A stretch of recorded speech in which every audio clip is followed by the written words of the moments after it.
something that needs to be thrown out the window. Let's say you're an outdoor brand. If you think you're just competing against other outdoor brands, you're also competing against Netflix and Squid Games. You're also competing against the newest video on World Star Hip Hop. Again, this is why it all starts with audience. It's so competitive out there that you actually have to start getting a really clear understanding of who are these people, where are they spending time, who are they following, what channels are they on, right? Like all of these specific things, you need those to be able to then brainstorm, ideate, and plan effective marketing activities.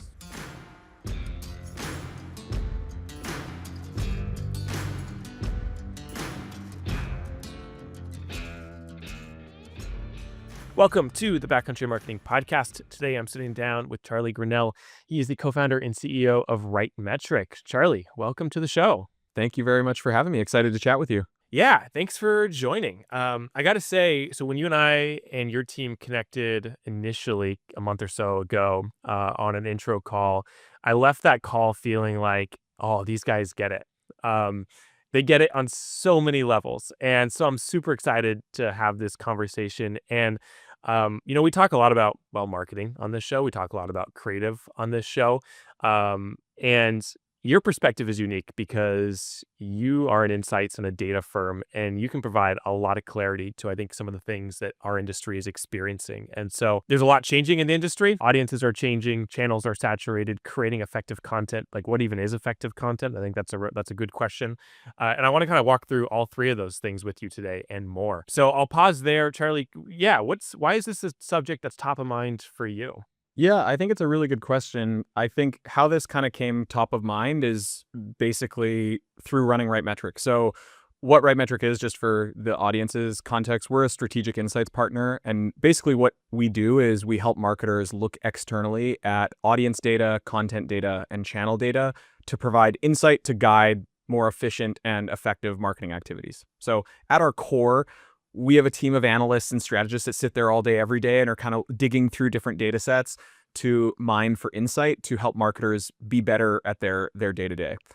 How that kind of plays into this topic of conversation that we're going to have today about like this kind of big shift that we're seeing in marketing is in sifting through all that data and sitting on top of all that data. These kind of three things just started to emerge, one from an audience perspective, one from a content perspective, and one from a channel perspective. And so that's what's kind of driving it. It isn't really us just going like, hey, we think this. It's just these big shifts that we've started to see in the data sets in terms of how people are behaving, where they're spending their time on specific channels, and then what they're spending time with when it comes to content. So there's a lot to dig into. But yeah, it's something that we're seeing across industries. And I think that that's another unique thing that we have is we work with tons of brands in the outdoor space. We work with brands in, consumer packaged goods, outdoor, financial, like you name it. And the stuff that we're going to talk about today are things that we've seen across industry. So you have a background in production, and then you said, I'm leaving production and jump ship. Can you tell me a little bit about the background? Yeah, absolutely. So I actually got my start in video production and action sports. So I grew up skiing and mountain biking and being obsessed in that world. And once you realize that you're not going to go to the X Games, for me, it was probably way earlier than most people. I realized, hey, I'm not going to be a professional athlete, but I loved the industry. I loved the culture around it. And I also separately was taking video production courses in high school, and I was really interested in that. And so on weekends, I'd go out with friends and shoot bike videos or ski videos or snowboard videos or skate videos. And it kind of snowballed, and I ended up getting into the action sports filmmaking side of things, did that for almost 5 years. And about 5 years in, I just started to realize like, hey, a lot of the content that I was creating, a lot of the video that I was making was ending up on the internet. And this is, around 2011, 2012. And then I kind of just had this thought where I was like, well, I know how to do production, but the internet is distribution. And that is where, at the time I was like, I think this is going to be a big thing. That's not a crazy thought at the time. Like I say that like it's this like prophetic thing to say, but it's actually not. I wanted to learn all about distribution, and specifically at the time it was social. And yeah, I made that transition from the production side more to the marketing side, working in social for some big brands like Red Bull and Aritzia. Um, and then while I was working in-house at those brands, I started getting interested in the data behind that stuff, right? So getting an understanding of what can we learn from different data sets, whether that's audience data, whether that's content data, whether that's advertising data. All of these different things are signals that we can harness and pull back in to inform what our next move is going to be. So it's kind of weird when you think about this transition from like, he used to be this kind of creative production guy, and now he's like this nerdy insights and data and analytics guy. But for me, that progression was actually quite natural, because it was like I was creating content, then I was marketing content, and then I was trying to figure out like what was performing and why, and how could I use that to kind of refuel things at the beginning again in terms of like what we should be producing. Yeah, so I find it fascinating that you started in production and then you've migrated yourself upstream. When you were in the production world, and I'm asking for a friend, did you feel the effects of being downstream and not being able to impact the big upstream decisions that happened that ultimately determined the success of the things that you were creating? Yes, but I think that you have to think about the time period. So, in 2011, 2012, there wasn't insights functions, and there wasn't data sets available as robust as they are now to dig into to inform production, right? And so it was like kind of in its infancy. We're talking like a decade plus ago. So it wasn't really, I felt the pain of like not knowing what to create, and not really getting good direction from marketers. But it wasn't necessarily driven by, people saying, oh, we should do it this way or we should do it that way. It was just more, it was much more like freeform and kind of creative. And I think what I noticed was content as a line item in a marketing budget is a huge line item. And oftentimes, you'd be sitting in a meeting and you'd have someone say, I think we should do this. And then you'd have another person say, I think we should do that. And then I thought we should do it one other way. And the three things that those people have in common is they're not the target audience that we're trying to actually reach. So should we actually listen to any of them? And that was kind of this aha moment for me where, there were a few suggestions where someone said, hey, we should do this. And maybe I disagreed with those. And so instead of me just saying, well, I disagree and that's stupid, the natural kind of progression was like, okay, well, what signals can I gather to help inform and use as evidence for this other way, right? And I think that's something that's unique to marketing, right? Marketing seems to be this profession where people will openly say, I'm not a marketer, but what if we try XYZ? That doesn't happen in finance. That doesn't happen in operations. That doesn't happen in a lot of these other things. So it's interesting because you have marketers, people who look at marketing, they go, we know there's a skill set related to marketing. However, I'm still going to say, but you should listen to me because Why do you X, think that Y, is? Z. I think it's because everybody has an Instagram account. Everybody has a camera on their phone. Everybody views themselves as creative. And that's probably like generalizing across the top. But I think that, everybody who is on social media goes, oh, well, it's not that hard. I could do that. And I think some of the pitfalls there are when you're operating for a brand, it's very different. Running your own social account is very different than running a branded social account. Because the difference is you can post whatever you want on your own account. Because at the end of the day, it's your personal brand, and like you get to choose everything, to what you want to post, when you want to post, how many times you want to post, the image you want to portray, all of those different things. On a brand account, it's completely different because there are so many potential things that you have to think about. Is this on brand for us? Can we actually support this? Does like it just goes on and on and on and on and on. And I think that oftentimes social has been simplified. I think, however many years ago, it used to be like anybody with a phone can be on social. And it's like, yes, sure. But like now it's gotten so much more complicated and fragmented, and the bar is higher. It isn't just like, hey, you have a phone and off you go. You can do social for a brand. Things have changed. Social as a whole has matured, and digital marketing as a whole has matured. Hmm. So let's dive into the concept that audiences are evolving. That's something that gets said a lot. It's said a lot on this show. What does that even mean? And what's the old way of thinking about evolving audiences, and what's a new way that you Yeah, try to approach this from? yeah, really good question. So I think when we think about audiences, there are some kind of like external factors that are contributing to this, and some of it is digitally focused. Some of it is also focused just on society as a whole, right? So what we're seeing is society as a whole is just becoming more and more fragmented. We're seeing subcultures pop up. We're seeing societal norms kind of be changed. Whether that's to do with politicians, whether that's to do with just what's normal to walk down the street, whether it's there's so many different things that we could point to of like how society is changing. There's also been some external forces. We're seeing things like the COVID pandemic, AI, climate change, again, politics, different economic cycles, right? Like there's so many things that are swirling around in society and the world as a whole that is starting to impact how people behave, which is naturally going to also impact how marketers need to be thinking and approaching their marketing activities. And then I think the last piece around like how audiences are shifting is stereotypes are kind of going out the door. And these traditional stereotypes are no longer holding true. If we look at election results, if we look at what's driving different, growth in different industries. So the example that we give a lot is like the skincare industry is actually being driven a lot by men.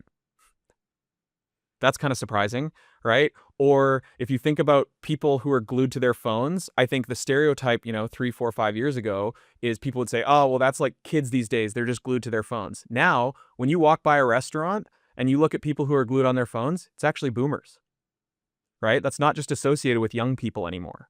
So, we're seeing these kind of like traditional stereotypes shift and move. And again, that's all indicative of this kind of seismic shift that we're seeing audiences go through. So from an audience perspective, there's a lot happening. And it's a really interesting time. I think if we zoom out and think about like this point in history, and look at the macro environment, economy, politics, all of these different things, yeah, it's kind of this perfect storm, and we're seeing this seismic shift. And I think we are going to look back on this time specifically, where we're going to see this change.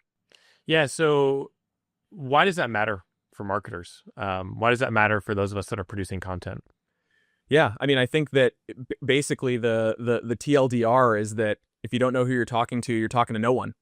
So you have to start with understanding that audience. And this shift means that how you've been approaching audience in the past is probably very, very different. An example that we can give, we do a lot of work in the outdoor space, and we think about, how bike brands typically have approached things.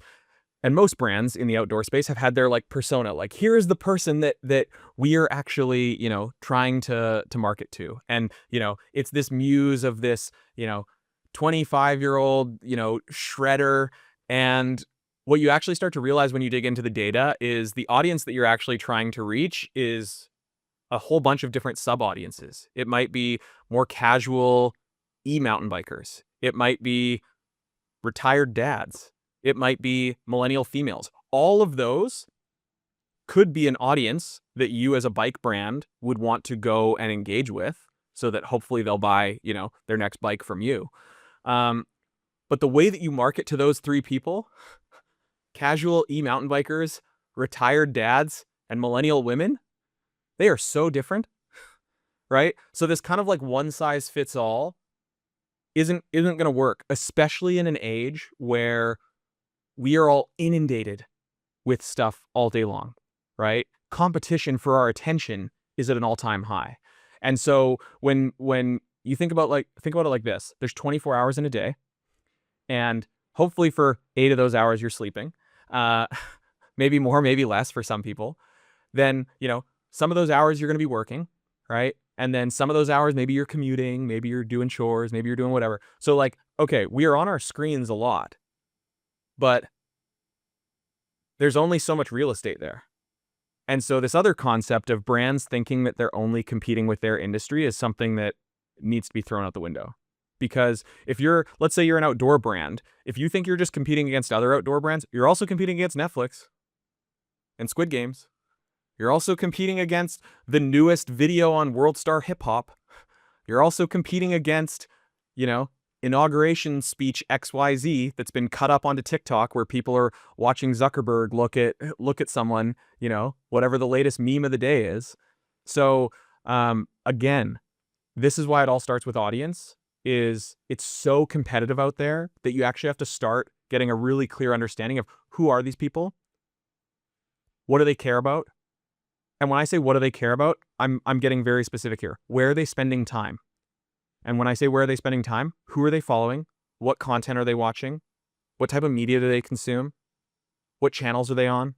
Right? Like all of these specific things. You're starting to build basically a treasure map of like who these audiences are, because you need those to be able to then brainstorm, ideate, and plan effective marketing activities. So it all starts with audience, right? Then we can get into, the type of content and the type of channels, but audience is super, super important. And we've just kind of seen this one size fits all for the past, 5 to 7 years in marketing, where it was like, oh yeah, here's the audience, pound some money into Facebook and Google, done deal. Everything goes up and to the right. Look how great of a marketer I am. You bring up an interesting question that I've always wondered. You're talking about how, the old way to generalize, we would create one one example of who our customer was, and then we would try to reach them. And now we're realizing that there's multiple entities and multiple personas. People haven't changed that much over the last 5 or 7 years. So what has led to this change of having one demographic? Now we're having, 5 or 10 different demographics. Is it just because we're seeing that reflected in the data, or is it because of the social changes and all of these 30,000-foot level changes that you're talking about earlier that are creating more tribes, more niche communities that then reflects in the data? Does that make sense? Yeah. Yeah. It's an interesting question. And I think it would be both. So it's like kind of both bottom up and top down. So when I say top down, I think absolutely society and, the quote unquote real world is changing. We've seen that. And that would be like the kind of top down is people's behaviors are changing. The kind of bottom up is digitally things are maturing, right? So like, what was it? 4 years ago, people were like, oh, what's TikTok? And so, or Discord or Reddit growing in popularity or Snap or whatever the thing is, right? Like we've started to see these kind of like maturity of these platforms start to kind of like pick up. And they've kind of been in market now long enough where people have started to kind of build their preferences, right? Because everybody wants to consume things differently. So I think it's this kind of perfect storm of like, we're having societal change at the top while we're having the maturation of these different platforms. And those two things together are kind of creating this shift. Now, what you also said about like the data sets on the back end, absolutely. There are things that we're starting to be able to see more and more in the data sets as time goes on. It's like you're growing a bigger and bigger data set and things are getting more and more robust. And yeah, we're also seeing these newer things start to grow faster, right? So what was it? TikTok became, I don't know the exact, I'm going to probably butcher this stat, but like TikTok was the fastest app to 1 billion users since Instagram. And then like when ChatGPT came on, same thing, right? Like fastest growing. So like the rate in which adoption is happening is actually fast. And so I think that's another thing is like, as these new things are coming online, we are getting more sophisticated as internet users and jumping on much more quickly, right? Like we've been using this technology now since 2008, since the iPhone came out, right? So we're just like, we're still in the infancy of like the internet. But like when new things happen, we're quicker to jump on it. And I think that that's just, us being more technologically savvy. How do you know when you've reached an appropriate level of depth with audience personas? Like when you're digging through data and you're creating personas, how do you know when you've gone far enough?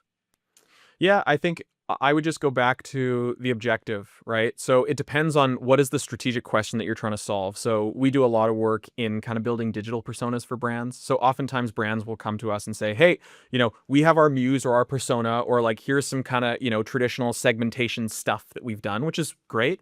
Um, but there seems to be this gap, right? Because they'll say, hey, this is Cole. He's a 32-year-old male who lives here, and this is the persona that we're going after.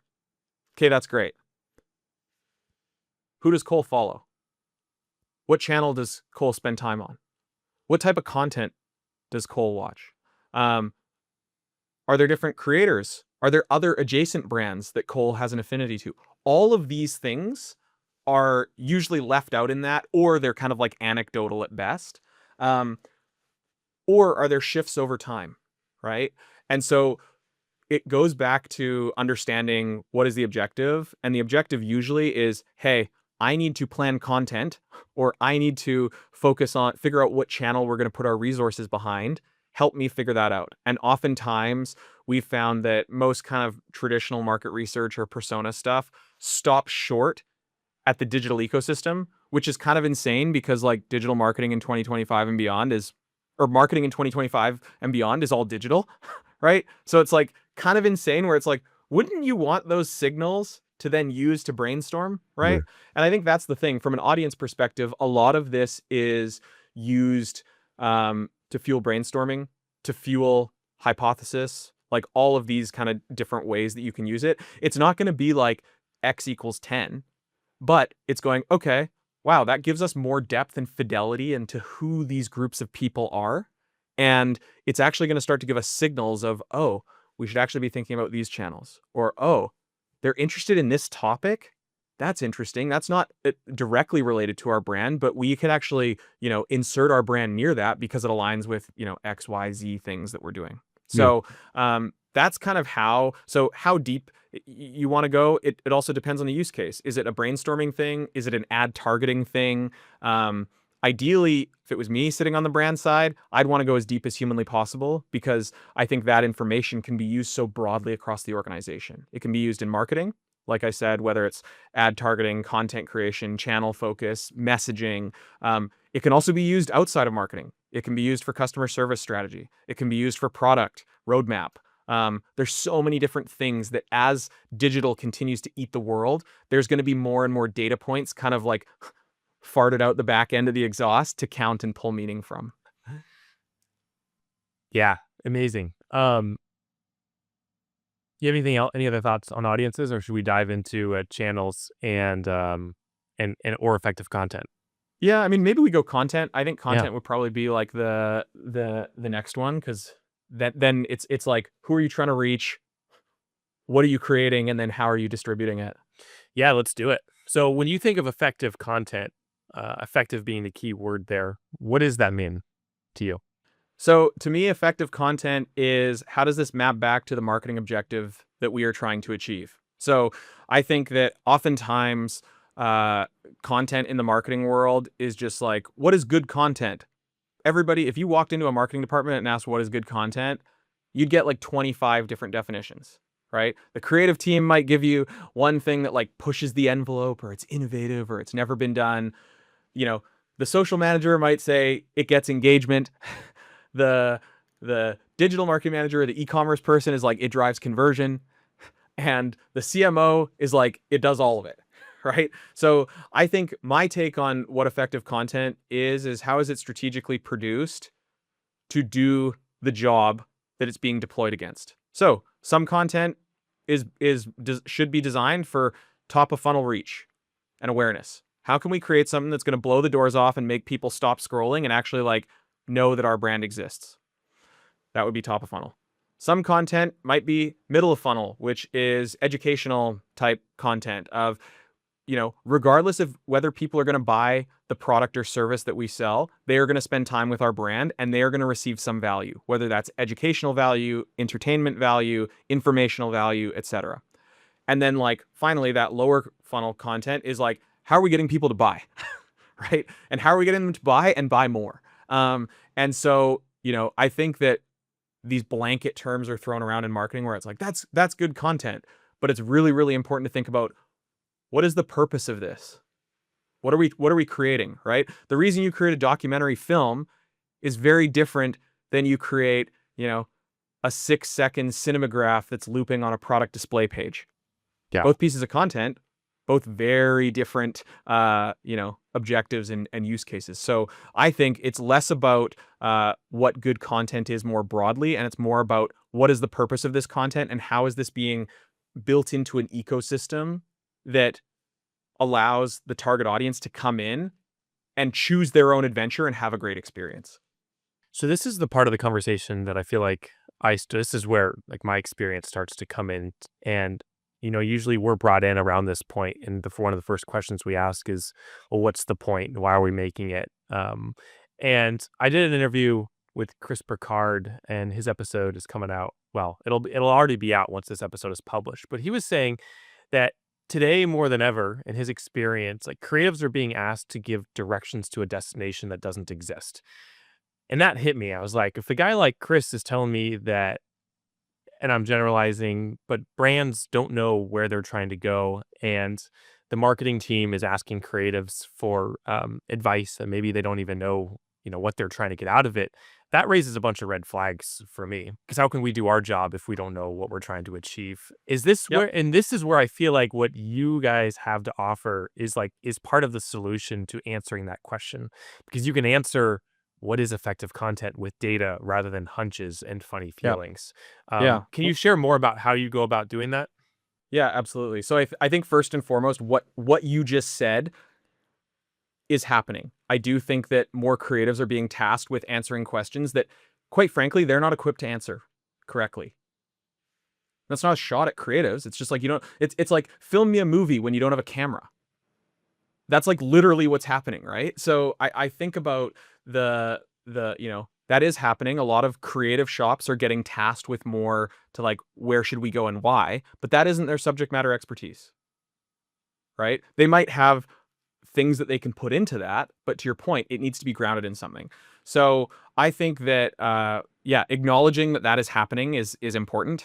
And I think that the way that you can go about it and solve for it is actually quite straightforward. And it's digging into the data. And when I say digging into the data, how can we get an understanding of what that audience is watching, and getting really, really specific into what kind of content are they watching? And then more specifically, where is that content?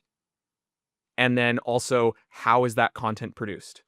Right? So I'll give an example of like a good example and a bad example. Right? So if we think about, I don't know, let's use a pet food example. So we worked with a global pet food brand, and most people would say, okay, well, just dig into the content happening in the industry, and let's figure out some content themes. And some people might be like, okay, well, pet food, cat videos are trending. Okay, if I turned around and came to you, Cole, and said, make me some cat videos, you'd be like, okay, like that's pretty broad, right? Yeah. And I think for the creatives out there, and when I sat on the creative side of, like, as a production person with a camera and shooting and editing, I would get these briefs that like, go make this, and you're like, okay, what do I do with that? Like, there's so much latitude, and you need those constraints to be creative. So had I said to you, go create cat content, you'd be like looking at me like, what are you talking about? Whereas if I said, hey, I want you to, we're going after cat owners on TikTok, and what we've seen is the top performing cat content on TikTok is usually 45 to 60 seconds. It's shot vertically. It has quick cuts in the first 7 seconds. It has subtitles. It doesn't have music, and it features, multiple cats in the video. I'm just riffing on a random example. Right there, I've given you specificity. And that specificity is valuable. And the one thing I want to call out, I'm not saying go out and just copy that verbatim. But what I am saying is these are specific production-specific things that can be included in a brief that then you can use to do a creative brainstorm and ideate and come up with concepts that are rooted in data from performance. As opposed to you being like, I don't know, I like pirates, so maybe I'm going to make like a pirate cat video, right? So I think this is the thing, like the devil is in the details, right? Getting in there and going, okay, let's look at top performing content, and let's also like things that maybe go viral, let's actually exclude those and look at like a category and go through. And this is what our team does, is we watch hundreds and hundreds of videos, and we have a framework in which we pull that stuff together and go, okay, how is it shot? How is it edited? What are all these different production level tactics? And we start to isolate them and count them. And then we go, oh, that's really interesting. Of the top 100 cat videos on TikTok, they all have these 7 things in common. And so, cool. Can we feed that to the marketing team so that when they turn around and go brief in their content team, they're going, hey, we need this type of content. Here are the 7 things to keep in mind. And this isn't like me as the marketer saying this. This is based on the audience that we're trying to reach. This is like literally what they're consuming. So let's make sure that we include these elements in them. It's not actually doing the creative's job for them. You can still be super creative, and that's where I think the best work comes from, but you're rooting things from a basis of fact. How much do you follow what you're seeing versus leading and setting a trend, so to speak? Yeah, I think it's a good question. I think that's where creative brainstorming should happen. So, you know, from us, from like a RightMetric perspective, our whole thing is like, we think that there's a whole bunch of signals out there that we can harness and pull in and give to a creative team.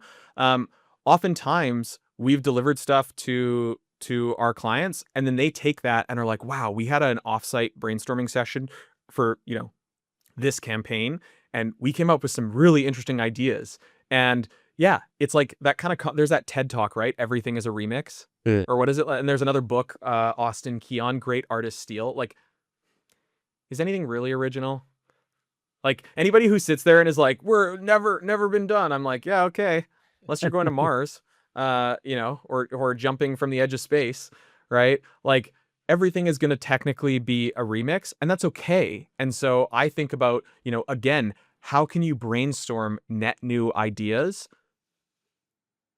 linking things back to fact, basically. So I'm all for coming up with new things. Here's a bit of a story. So when I worked in marketing at Red Bull, we came up with a content format called Raw 100. Okay. And it was now I think the series has done over 100 million or 200 million video views. And so we actually came up with this in it's almost a decade. Oh, I'm getting old. 2014 or 2015. Okay. And so at the time, we were tasked with coming up with like a repeatable content format, right? And so we're in our annual business planning, myself and 2 guys I worked with, and you know, we were action sports nerds. And so what we did was we actually went around to the different action sports sites, and you know, we'd go on to Pink Bike, we'd go on to New Schoolers, we'd go on to Trans World, and we'd look at all the like video pages of like top listed videos. And we also noticed this trend, and this was, you know, years ago. All of the action sports videos were slow motion with dubstep music, right? Like slow motion dubstep, and we were just like, God, this sucks. Those were literally some of the first videos I made. Yeah, dude, guilty, like same. And at the time it was like, oh my gosh, I can use like a Deadmau5 song and like have someone like ripping a corner in it in slow motion, and I was like, oh, I am Steven Spielberg. Anyway. So as a joke internally, we were like, what if we just did the opposite? Like no slow motion, no music. And then what we realized at the time was when we looked through all of these different sports sites, when the top, I think 20 videos, there was a handful of videos across all sports that performed really well. And it was like this kind of like raw style where it was like quick speed, you know, jump cuts, really interesting filming techniques, really great sound design. And we were like, okay, what if as like a joke, we were just like 100 seconds raw, and we call it Raw 100, and we can use that format across. And we had a guy named Rupert Walker produce the first one with Brandon Semenuk, a Red Bull mountain bike athlete. And they knocked it out of the park. And we published that thing, and it went huge. And we were like, huh. And so like anecdotally, we were looking at data, but that was us like brainstorming while looking at these kind of things, right? Like at the time, we didn't have the tools that we have now. So we had all these tabs open with like Transworld, Pink Bike, New Schoolers. We're like very, very manually kind of doing it. But again, that doesn't change the ethos of us being like, we are trying to reach those audiences. Let's look at what those audiences are consuming. Yeah. Right. So it was very, very manual back then. Now there are tools that can help with this. But that also helped inform our creative brainstorming. And then, off we go. And I think now there's probably like 30 or 40 different Raw 100 videos. And athletes were approaching us. Filmmakers were approaching us to be like, can I do a Raw 100? And it was like, okay, cool. Like we came up with this format and it was just kind of like, cool, a little bit of gut, a little bit of data, and then off we go. That's really funny. Anecdotally, so making mountain bike videos to dubstep was like how I got into filmmaking and how I realized that the outdoor space is where I wanted to work. But it's funny, I made a handful of those videos, and then I remember a friend of mine coming to me and saying, "Hey, we should make one that's just all raw sound, like no music." And little did I know that maybe you and your team were the ones that led that charge, and that's ultimately how it got to me. Well, it's funny you say that, right? Because like the content, I think the content at the time was good. Like Rupert and all the producers that we worked with, like they created awesome content. And then we as Red Bull had such great distribution, right? Sure. Which is like a big piece of the pie, right? And that's why I think that this is so important is when we talk about audience, content, distribution, all three of those things are like intrinsically linked in driving success. Because you can understand the audience, you can create a great piece of content, but if you don't have your distribution strategy nailed, no one's going to watch it, right? Or you can create a great piece of content and, not have the really understanding of the audience and have great distribution, and it might still perform like shit, right? And then you can have great distribution, but if you have crappy content, you need all three to be able to do things well. So yeah, I think we were fortunate at the time that we had great distribution, which is why I think it popped off so much, so as well as it did, is because we were very, very focused on understanding that audience and then using that understanding of that audience and their preferences to inform the content that we were then creating and going to pump into the distribution machine. Well, it also makes me think about, you could use that model and just look for gaps in content. Totally. Like you did here. Yep. I think about like storytelling and the stories that are told in the outdoor industry. And I wonder, gosh, like what if we made a map of all of the stories and then identified the stories that haven't been told or the pockets that we Yep. haven't explored? Because the stories that get told are often a rinse and repeat. Yep. They're the same story, just on a different mountain or in a different environment. And they're kind of all the same. Yep. We did a film with Athletic Brewing about some triathletes doing an Ironman, and it performed pretty well. And I think in part was because realizing after the fact that there actually aren't that many films about triathletes and Ironman out there. There's a ton of ski films and there's a ton of mountain bike films, but Ironman as itself, like there was definitely there was less content out there. Yep. We didn't realize that going into it. I think we kind of got lucky. But it makes me think about like, what are the holes that we can be looking for and then Yeah. filling with creative ideas or different stories. We do a ton of analysis like that for brands. And basically it's doing what you just said. Can we look out there and see what has been created? And then most importantly, how was the performance of that? Was it good performance or bad performance? And then how many pieces of content are like that? And you start to get this matrix of like saturation versus performance. And what you're going to start to find is, they're actually like really, really interesting topics and themes that perform super, super well, but they haven't been told that many times. And the times they have been told, they perform really, really well. So if I was sitting in house at a brand as a marketer, I'd be like, oh my gosh, we could absolutely knock that story out of the park. And it hasn't been, beaten into submission. And we're not just going to do the same thing over and over again.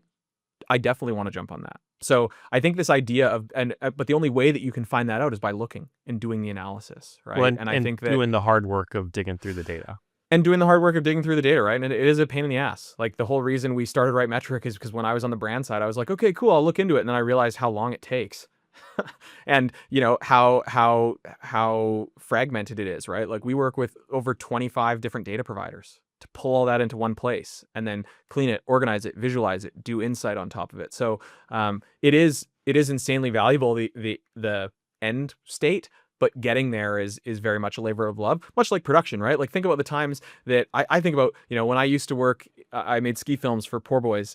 A lot of my friends would see me on the red carpet at a movie premiere, and I'm like, yeah, but you don't realize like the 3 a.m. wake up in waist deep snow, sled won't start, whatever the thing was, right? And so it's like, oh, this thing is so awesome at the end. I'm like, that one shot took us 2 days to just get that one shot.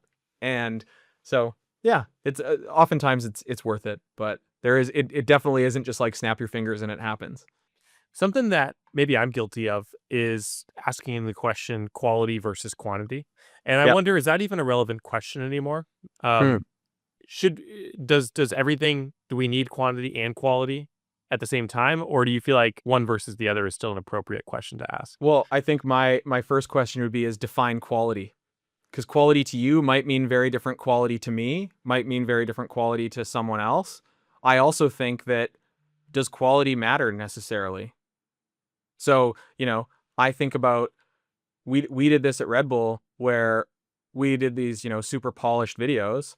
And then we'd also have like iPhone, like Blair Witch Project handheld videos outperform. Like we had this where there was an athlete named Daniel Bodine. He was a Swedish snowmobiler. And he did the world's first double backflip on a sled. This is like 2016. And in typical Red Bull fashion, we had, the helicopter filming the thing, right? But what we also did was we sent an intern there with an iPhone. And anywhere that a camera went, the intern with an iPhone was right there, holding a phone, recording. Hmm. And the reason was we wanted polished, but we also wanted unpolished. And the very first time he landed the double backflip, we have this clip, and that they're far away, they're watching, and he lands, and everyone's freaking out, and so they start running towards him. So our intern is filming on his phone, where you can see him in the background, you can see Daniel doing the double backflip, landing, and then they all start running towards him, and you hear our intern like running, and Daniel is like screaming. He starts crying because he's so happy because he's just done this world first, right? And his I think girlfriend at the time is there. He's like done this thing, and the emotion is so raw. And so we actually cut out that clip. It was like a 45-second clip where it's like, Daniel does the backflip, he lands, our intern is like running over and filming this thing like iPhone style. And that clip outperformed the entire polished thing that we did. Hmm. And so when we talk about quality, and I think when marketers say the word quality, I go, what does that mean? Because I think we've actually seen the rise of unpolished content, whether it's through the news, whether it's through, everyone having a really great phone on their thing. That doesn't mean that you don't need polished, great content, but I think that quality means different things to different people. So that would be my thing around the quality thing. On the quantity side of things, I think that content, especially on specific platforms, right? So like on TikTok, if you create a great piece of content, if the content is truly quality for that platform, it will find an audience. Now, I hesitate using that word quality because technically quality content on TikTok could be shitty handheld iPhone video. But that algorithm is going to serve it up to people. And if people are actually watching it and engaging with it and spending time with it, then that's a signal to the algorithm to serve it to more people, right? So I think about organic social as like the petri dish. And our advice is like, create as much content as humanly possible, feed it into your organic social, and then whatever overperforms versus your your benchmark baseline average, that's the thing that you put dollars behind, because that's a signal. And you basically treat content and organic as this like petri dish where you're testing things over and over and over again. And anything that goes above a certain threshold, double down on that. And you're probably going to create a whole bunch of content that underperforms. Maybe you'll do stuff that's like average, and occasionally you'll have things that like go above the baseline. That's what you should put gasoline onto in the form of ad dollars. And then you use these awesome platforms to get that content in front of more people, because chances are, if it performed well organically, it's going to perform well with more dollars behind it. So maybe a better word instead of quality is intentional. And I guess I think of that because intentional means there's thought, there's strategy, there's an understanding of the platform and the audience. Yeah. Doesn't have to relate to production quality. Yeah. But I think that's the thing, is most people think that they know what good quality content is. Oh, and my taste and my creative blah, blah, blah. And I think that what I've learned in all the years of working in marketing, as well as now running an insight company, is I don't know what quality is. And like, even, okay, cool, I'm on all the platforms, but like what I'm seeing is very different than what you're seeing, which is very different than what your client is seeing, which is super different than what the audiences that we're trying to reach is seeing, right? Like, we all live in our own echo chambers. So to sit there and go, I think this is what we should create, I think it's quite arrogant. And I think that you should let the data guide you. And notice I said guide, not dictate. I think that you should use the data to help surface signals that you can then use to creatively brainstorm and use those to ideate things, and then treat it as a test.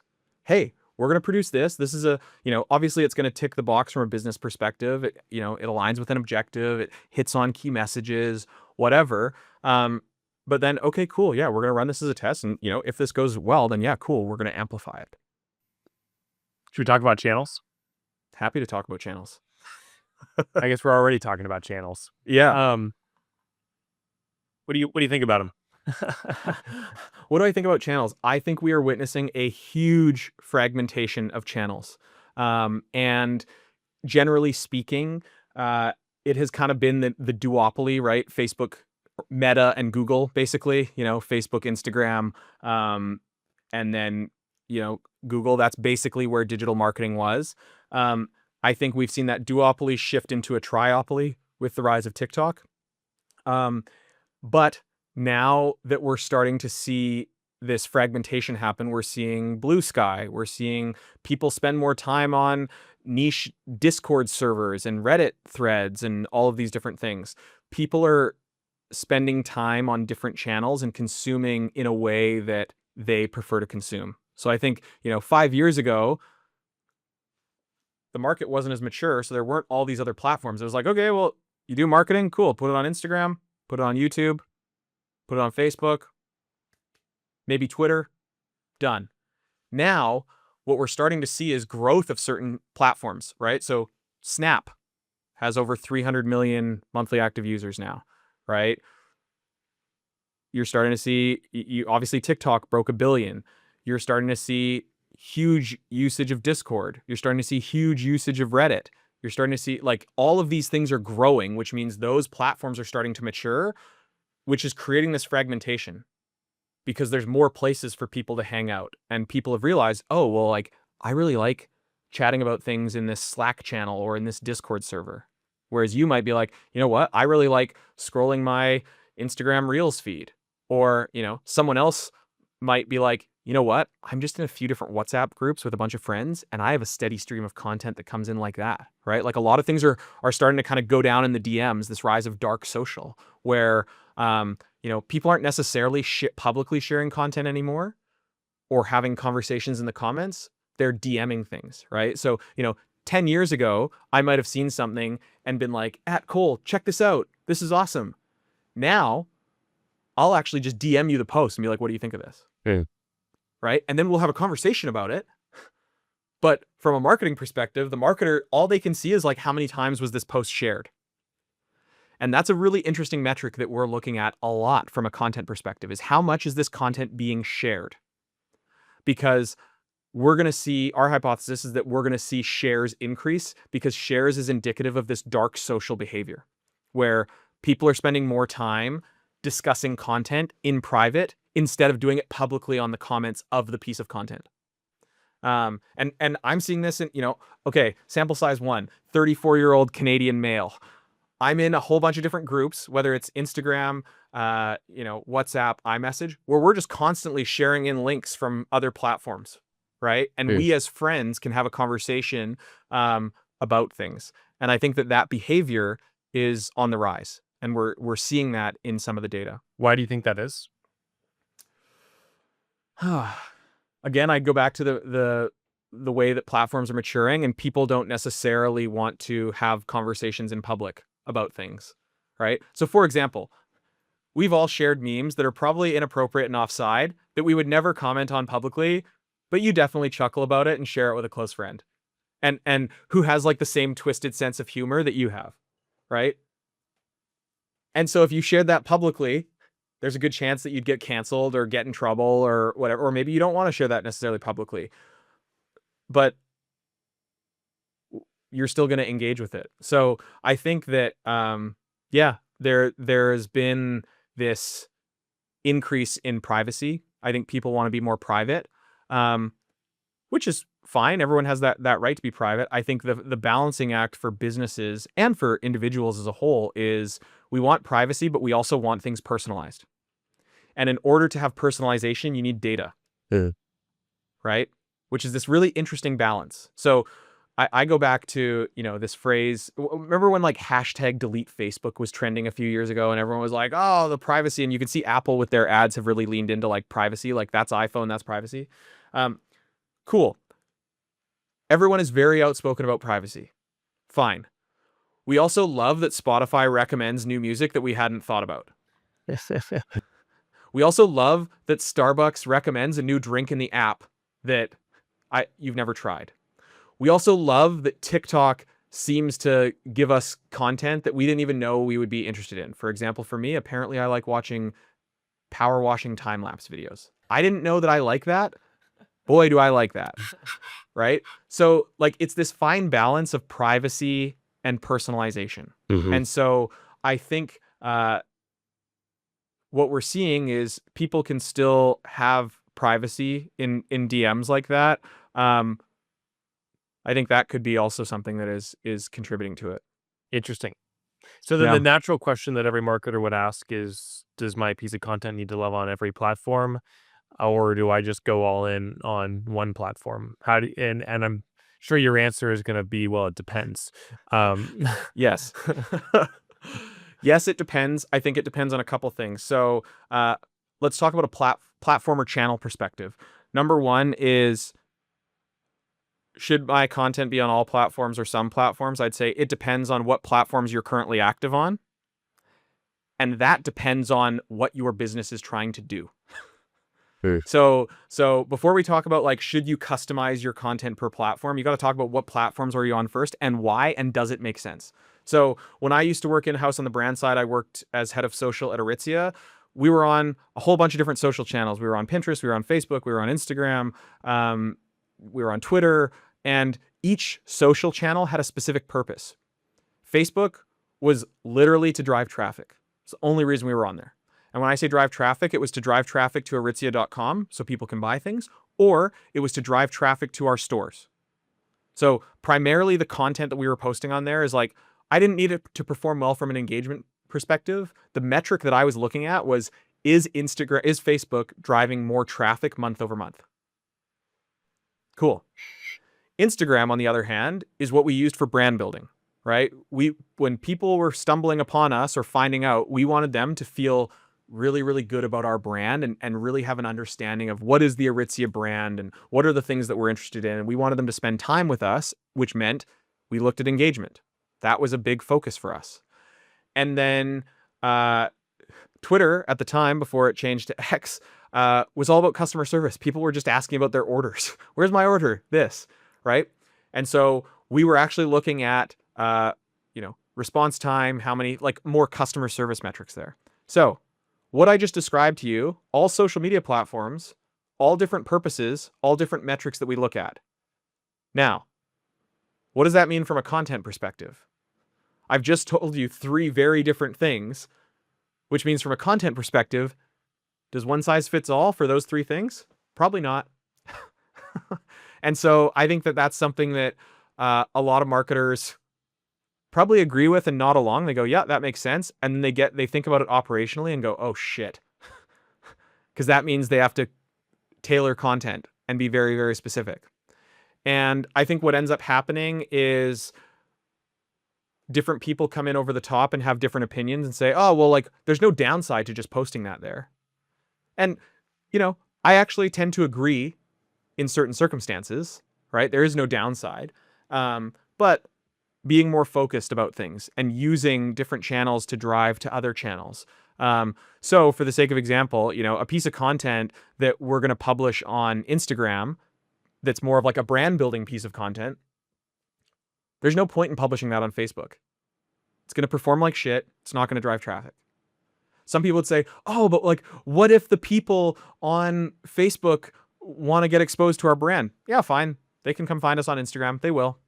They're sophisticated enough, right? But like, we had very, very specific channel strategies that we were focusing on, and very, very specific metrics per channel that were contributing to our footprint on social, which had metrics which were contributing to where we wanted the business to go, right? So getting very, very specific about that. So I think from a content perspective, I would always say tailor it as much as you can and be intentional with it.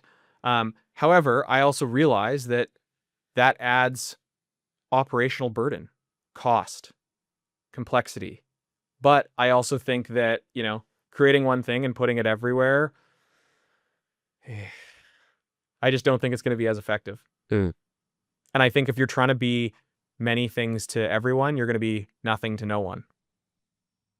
Well, and to come back to a point you made earlier, every brand is competing with Netflix and Amazon and Hulu. That's a tall order to compete against. Yeah. Well, and what's so funny? Let's just think about let's think about scrolling through your news feed, right? Okay, you're going to scroll through your news feed right now. You might see a post from an outdoor brand. The next thing you're going to see is a ridiculous political meme. The next thing you're going to see is a shitty ad for paper towel. The next thing you're going to see is an athlete that you follow. And then the next thing you're going to see is the national championship football game ad to watch on Amazon or whatever. The next thing, like right there in the context of like scrolling a feed, that's where your brand is showing up. Why should the person scrolling care? That, I think, is the thing that marketers need to think about. Yeah. It's like, yeah, cool. Sure. If you're Patagonia, you're competing with Arc'teryx and you're competing with North Face and you're competing with whatever. Yeah. You're competing with them commercially. But from an attention perspective, in the feed, you're competing with so much more. And so I actually think that, when you're thinking about coming up with content for your brand, there are going to be things that you need to do to hit your right talking points and your value prop and all that sort of stuff. But think about, okay, if this is going to come right after a hilarious meme and right before a super controversial clip from some political thing, is this actually going to be memorable? Will people actually stop scrolling and spend time with this? Or are they just going to be like, oh, shitty ad, next? And I think many marketers don't think about it that way. Yeah. So I don't want to summarize your entire last hour, but I'm going to try.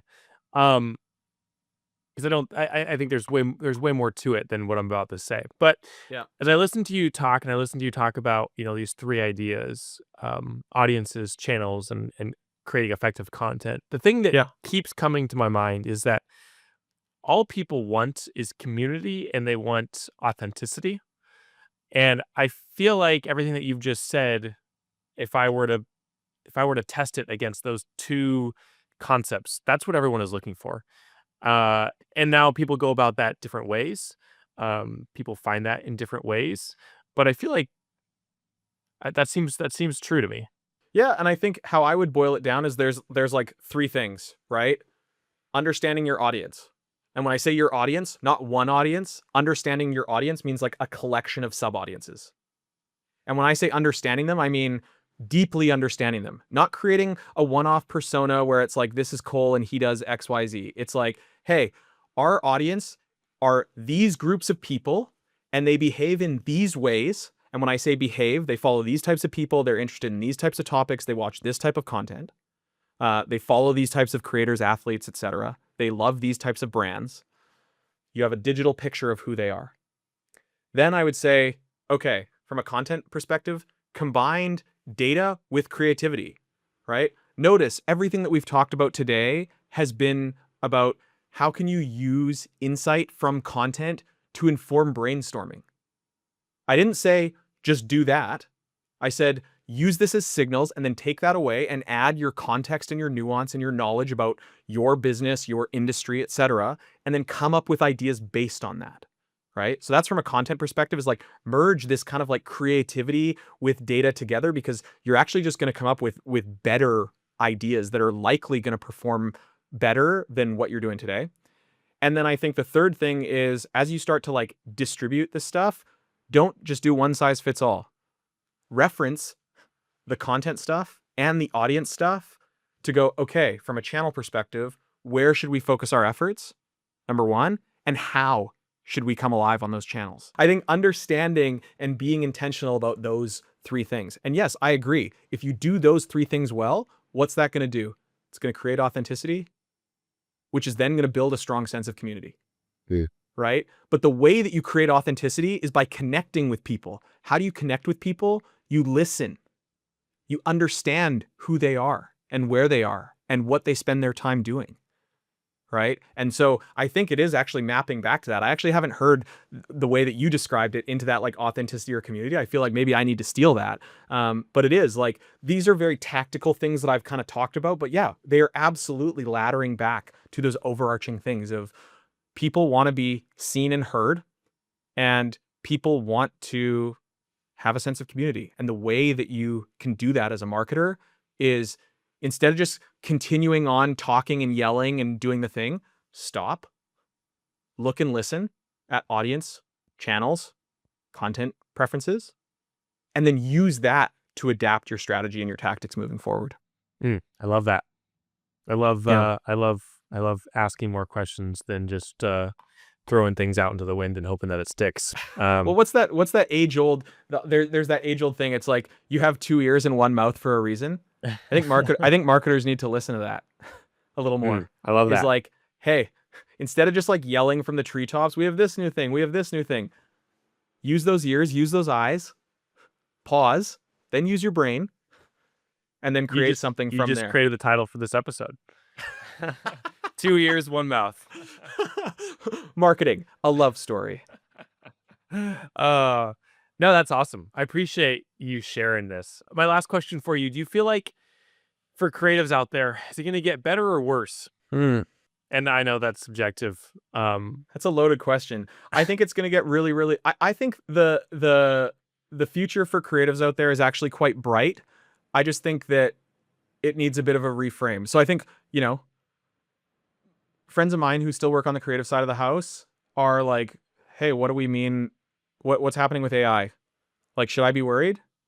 Especially with what we're seeing with like, AI image generation, AI video generation, all of that. Are you going to be replaced by AI? Probably not. But what I think becomes more and more important is taste for creatives, right? Yeah. So like any talented creative has a really great sense of taste and design and context and nuance. And those are things not only that make us human, but those are also things that make creatives great creatives. And so that's not going anywhere.